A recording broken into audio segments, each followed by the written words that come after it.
ఇదే టాపిక్కే ఇప్పటికే 2-3 సార్లు మాట్లాడారు. ఒకసారి ఆ కుటుంబానికి వెళ్ళి ఆ కుటుంబాన్ని పరామర్శిస్తే హృదయ విదారకమైన పరిస్థితి అక్కడ కనిపిస్తుంది. ఈ పెద్దమ్మ ఆ బాబు వాళ్ళ నాయనమ్మ,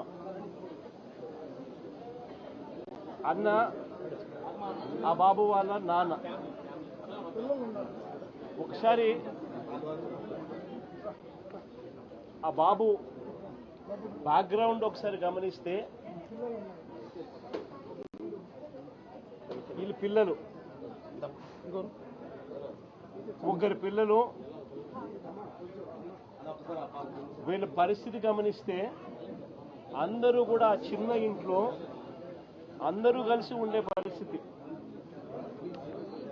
అటువంటి పేదరికంలో బ్రతుకుతా ఉన్న వీళ్ళను ఈ వ్యవస్థ ఎలా చిన్నాభిన్నం చేసింది అన్నదానికి నిదర్శనం. ఆ పిల్లాడు ఒక టాక్సీ డ్రైవర్. గత 8 సంవత్సరాలుగా ఆ పిల్లాడి మీద ఎటువంటి కేసులు కూడా లేవు. 8 సంవత్సరాల కిందట ఏదైనా చిన్న చిత్తగా కేసులు ఏదైనా ఉండింటే ఆ కేసులు కూడా కొట్టేశారు.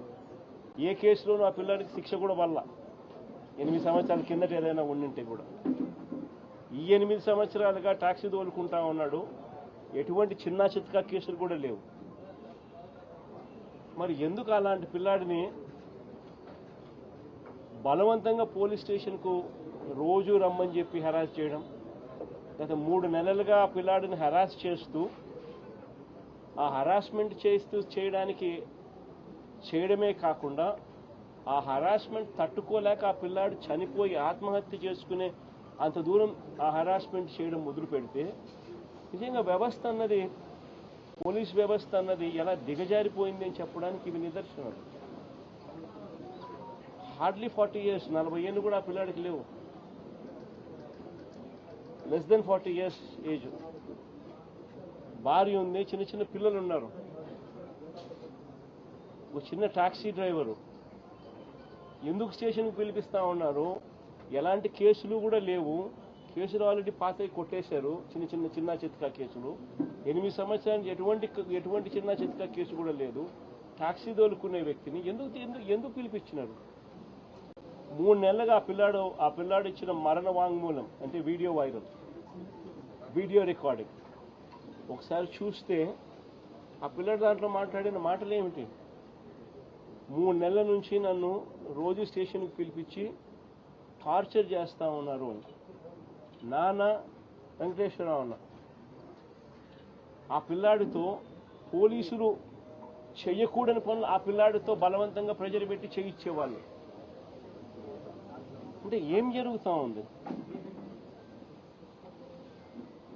ఎంత కూడా రాజధానిలో సోకాల్డ్ క్యాపిటల్, సోకాల్డ్ రాజధాని చంద్రబాబు నాయుడు పక్కన ఉంటాడు. అమరావతి అనేది కాదు మన రాజధాని. సోకాల్డ్ విజయవాడ మన రాజధాని. వాస్తవం చెప్పాలి, అందరం ఇక్కడే ఉంటాం. కళ్ళెదుటే పోలీస్ స్టేషన్, కళ్ళెదుటే సిపి, కళ్ళెదుటే డీజీపీ, కళ్ళెదుటే ముఖ్యమంత్రి, కళ్ళెదుటే home ministers office. Sri Lanka police station వచ్చే పరిధి కూడా డైరెక్ట్గా సిపి పరిధి.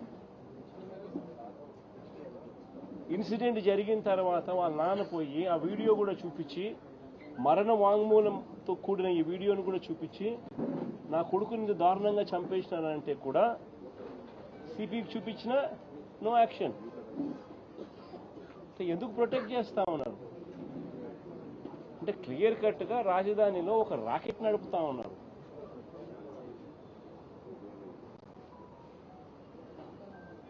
పోలీస్ స్టేషన్లో పనిచేసే సిఐ, ఆ సిఐకి ప్రొటెక్షన్ సిపి, ఆ సిపికి ప్రొటెక్షన్ డీజీపీ, ఆ డీజీపీకి ప్రొటెక్షన్ చంద్రబాబు నాయుడు గారు.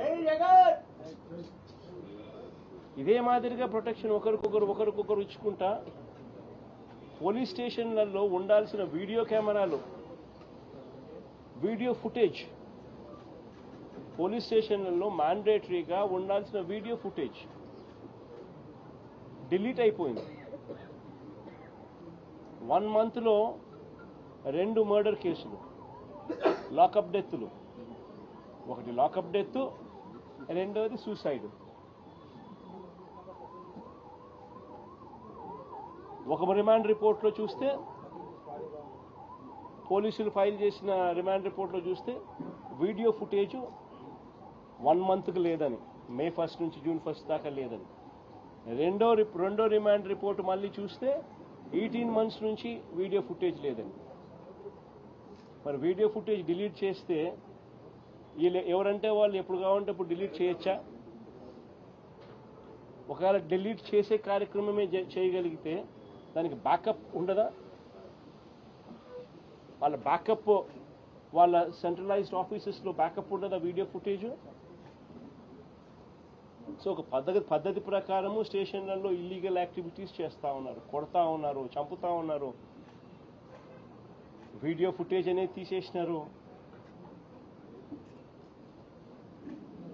కంప్లైంట్లు ఇస్తే కంప్లైంట్ చెత్తబుట్టలో పడేస్తా ఉన్నారు.